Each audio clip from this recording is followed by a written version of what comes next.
Okay, so it is time to pick some of these bad boys. And they are absolutely loaded. Alright, so this is off of strictly the Alaska pea. I'm just going to go through and show you each specific type and then show you them all together. I could have picked a lot more than this, but these are the ones that I feel like are the most full. There are plenty more on the plant like this one and all of these. You can see some in the back and up top. We can pick those and eat them like they are, but we're just strictly going after the filled out peas right now. Now the little marbles have a bunch on them right now, but none of them are quite filled out. Even the large ones barely have a little impression of the peas, so we'll wait until those get a little bit bigger. The sugar daddy peas also have a decent amount on them for how small they are. Now these guys, it's at an awkward angle to try and film, but these guys have a ton of beans. I don't even know if you can see that very well, but I'll show you what it looks like after they're all harvested.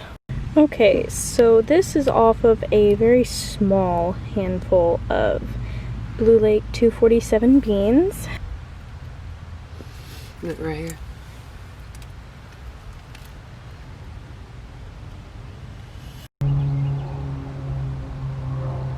Today is May 16th. It looks like the aphid infestation has traveled over to the English peas on the opposite side of the yard. I went ahead and sprayed everything down with soapy water.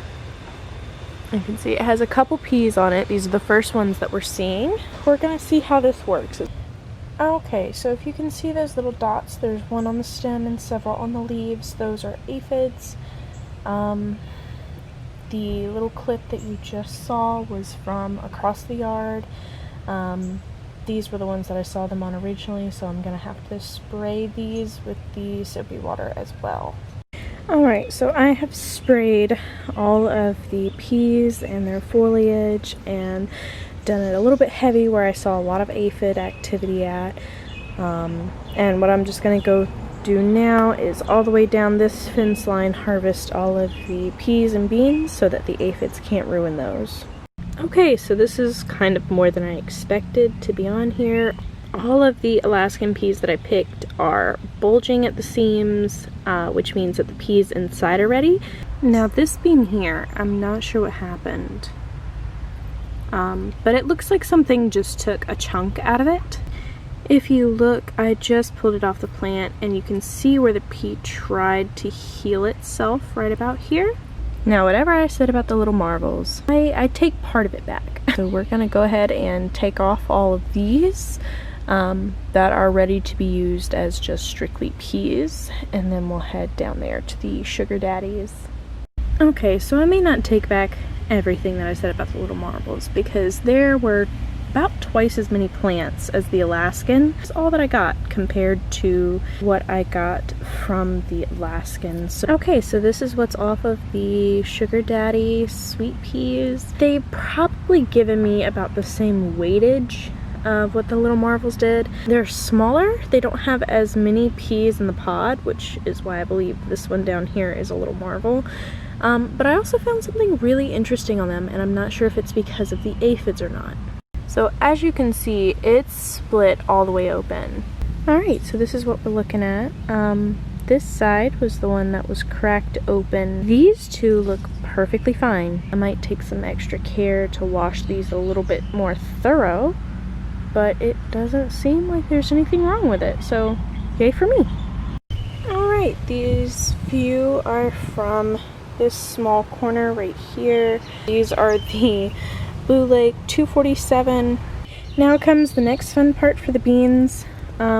These guys are rattlesnake beans, and they're loaded all the way up to the top. Section from that wooden pole down to here are all rattlesnake beans. So Now, if you really want to be amazed, all of this came off of one plant, as well as it's still having ones like that, the tiny one, more tiny ones, as well as some buried down there. Because if you look, it's twice as many on one plant as the Blue Lake 247 on those plants down there. Now, granted, this rattlesnake plant is a good, I don't know, 15 foot high. All of these are rattlesnake peas. This one, for example, was on the outside of the bush, so it got a lot more sun than, say, this one, who has not very much of the purple. So it gives it kind of a really cool color variance, even though they're all the same thing. Now what I didn't do is I didn't harvest all of them. Now if I did, this would probably be doubled. There's a lot of them on here that are similar to this one, that are almost there but not quite there. Okay, now these guys are next to the rattlesnake beans over here, and they have them at all different stages of growth. Some are even very, very tiny. I want to say Kentucky Wonder, I'm probably wrong, but I'll have it on the screen, so let me go ahead and snatch some of these off. So that took a lot shorter of a time than I thought.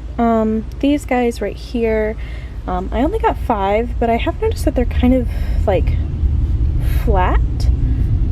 I hope I didn't pick them too early, but these were the biggest ones off of the bush. Well, I say bush, the vine.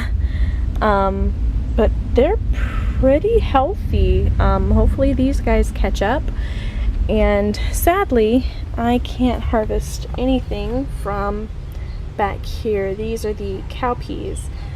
They're behind the Alaskan peas, which got a lot bigger than either my mom or me expected. So they kind of shaded these guys out, but they're making a beautiful comeback, as you can tell. Excuse the dogs in the background. They're having band practice or something. I don't know. But all of the foliage is beautiful. It's vining out, it's poking through where it can, it's coming up the back. They're doing their best, so I can't wait to taste some beans off of there. Now the weird thing is, over here on the fence line, you can see the morning sun starting to come through. These, for example, are dragon tongue beans. I haven't seen any kind of aphid activity on this fence line at all. Fingers crossed, knock on wood. But they have some tomatoes in pots above them as well. I doubt that has anything to do with it. But there's English peas in front of them that is apparently attracting a lot of aphids. They're not very big, so I'm hoping, really hoping, that the aphids don't make their way over here as well. This little basket here is a decent size, but it is absolutely filled with beans and peas. So now we get to go inside, wash them up, and make a little something for dinner tonight. I hope you guys enjoyed watching. Be sure to like, comment, and subscribe, and I will talk to you guys very soon. Bye.